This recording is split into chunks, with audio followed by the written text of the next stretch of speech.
Hello everybody, my name is Daulton Nelson, and today I'd like to give my thoughts on a game I played enough of.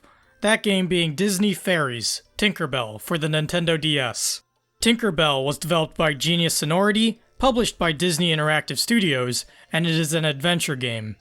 Licensed games have a very polarizing history when it comes to video games.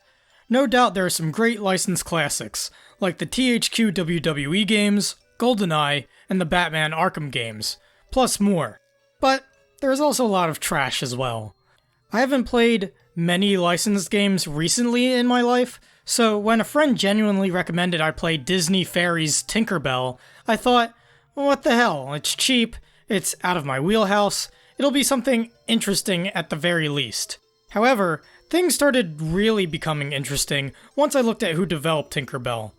Genius Sonority probably isn't a name you know off the cuff, but their gamography includes classic GameCube titles like Pokemon Colosseum and Pokemon XD Gale of Darkness, as well as Pokemon Troze, Pokemon Shuffle, and the 3DS eShop games Denpamen series. Furthermore, Genius Sonority includes key members from development companies Heartbeat and Creatures Inc. So, keeping in mind the amount of talent that is working on Tinkerbell, I was wondering if this is something I might actually enjoy. That ended up not being the case, unfortunately, as with as many interesting elements that are introduced within Tinkerbell, I also think there is a lot I think is either underwhelming or too convoluted. Let's start with the good. On the surface level, I think the game looks really nice.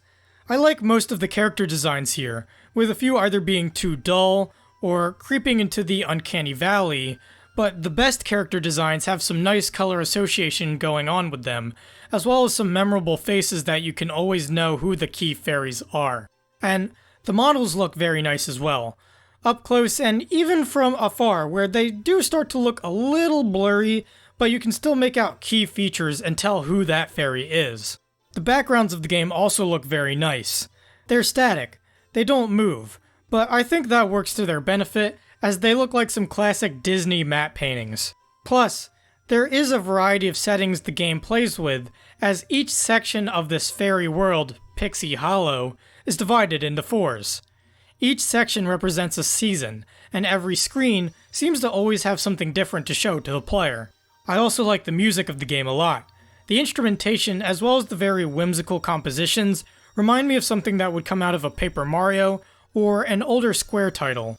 Jumping to the interactivity itself, Tinkerbell is an adventure game where you have to navigate Pixie Hollow, finding materials and helping other fairies prepare to change the season. There is a very rigid structure of how you do this. The first thing that happens is that you go to the seasonal minister that is preparing for the seasonal change. For example, you go to the Minister of Fall to prepare for fall. After talking with them, you'll obtain a list of materials you need to collect as well as objects you need to fix, or tinker with. Then, you go around Pixie Hollow gathering what you need and completing your tasks, then report back to the minister when everything is done. Once that happens, you are rewarded, the season changes, and you start all over again for the next season. Through this structure, Tinkerbell does try to keep things interesting. One way it does this is by introducing new mechanics that the player can use while traveling around. These are things like calming down bugs, doing loops to collect more stuff, and glowing Tinkerbell as to find hidden items. This evolution of moveset reminds me of something you would see out of an old Rare game. Another way Tinkerbell tries to keep the player engaged is through the sheer variety of things the player can do. I already mentioned collecting materials, which you can find in many ways, like flying past a tree so that its leaves fall, or seeing a twinkle in the background and flying to it to collect the item. Another way you can collect materials is by participating in mini-games.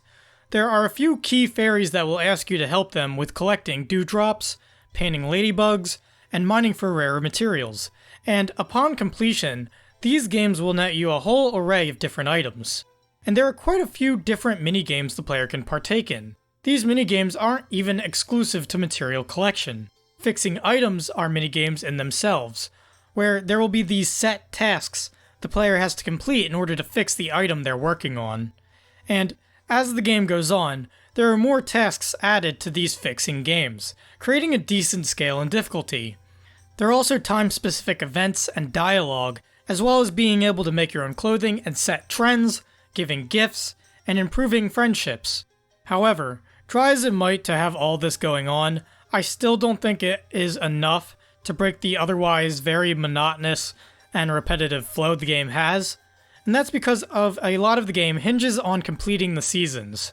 If you're not working toward that, then the game falls apart and becomes this boring find it game, where you're looking for these super specific items to make clothing with, and doing the same games over and over again ad infinitum. And it's not like every minigame here is super engaging. A lot of them are very easy and surface level, there's nothing to really dig into here. Plus, there are some strange design decisions Sonority put here, like letting the player choose their own difficulty right from the get-go. I would rather the difficulty of these minigames subtly increase in the background instead. More specific strange design decisions include having to race a pre-qualifier each time before you race Vividia or Vidia. Vividia? There's also including real-world, day-long deadlines for fixing things that take in-game seconds. And of course, the use of the DS microphone, whose build quality and sensitivity are degenerating over time, which I demonstrated in my Grown Man Yells at Tinkerbell video. Ah! Ah! Ah! Ah! Ah! Ah! Ah! See, no progress. Outside of minigames, I also found that navigating Pixie Hollow was awkward. Moving Tinkerbell herself was awkward because the game uses the touchscreen input only for this, which is fine, but Tinkerbell's movement speed is like relative to how close she is to a scene boundary.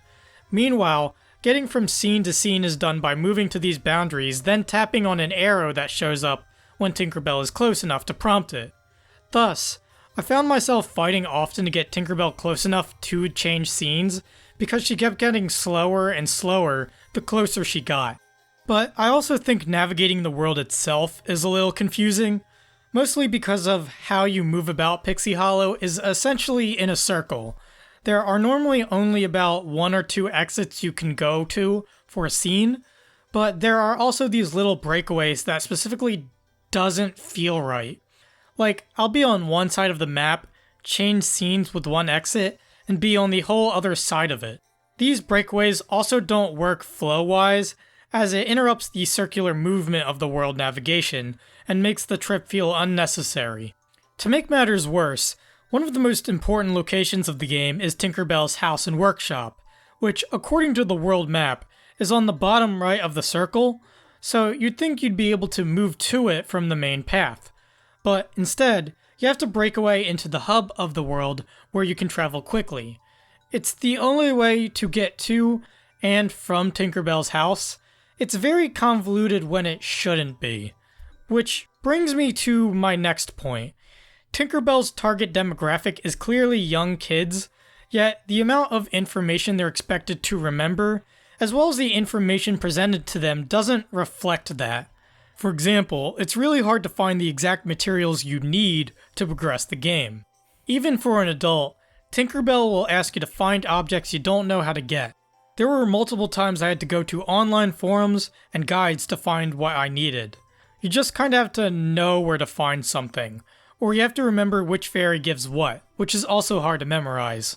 Like, Tinkerbell has a list of fairies in its menu UI, which is also buried for no reason. You have to tap a button to show the menu button you need to tap. You can't even press start to get to it, that just saves the game. But anyway, there is a list of fairies you can reference, and it would be nice if you could see in this list where certain fairies are at a given time, as well as what items they give or reward. But instead, all you get are character descriptions which aren't helpful. The most infuriating thing for me about this, and something that is indicative of the complexity problem overall, is that there is a fairy outside of Tinkerbell's house that has a give advice dialogue option that, when pressed, gives you a useless fact about the world or clothes. Wouldn't it be better if, when the option is pressed, the game checks to see where the player is in the structure and give advice based off of their current seasonal progress? I know that's what I would do if I were in charge of programming a give advice button. But overall, I think Tinkerbell is trying to be the type of game where you log on to it daily to complete micro-objectives, and generally immerse yourself into the world. And I can tell that by one of the minigames only being playable once per day, or the secret messages and stories you can only be told once a day, or the achievement progress check that happens when you log in on a new day. And if Tinkerbell wants to be that, it needs to have hooks. Say what you will about modern phone games, this is one thing they do well mechanically. Tinkerbell, however, lacks hooks. Which is why I think the game is underwhelming. It feels like there's a lot, but once you dig in, everything gets very repetitive and surface level. Which is why I'm going to give it a final score of a high 4 out of 10. I feel like if there was more to hook you in the main structure of the game, as well as added features that make things easier, I would like Tinkerbell more. But for what it is, I don't think it's awful. It's fine, just don't give it to a young child. They'll probably get confused, then bored, then ask to play whatever Match 3 puzzler you installed on your phone for free. That concludes my review of Disney Fairies Tinkerbell. If you like my reviews, you can like, comment, or subscribe. I also have social media links down in the description below, as well as a link to my Backloggd profile and my online portfolio, where you can see video game design works that I have done. And with that out of the way, please make sure to have a nice day.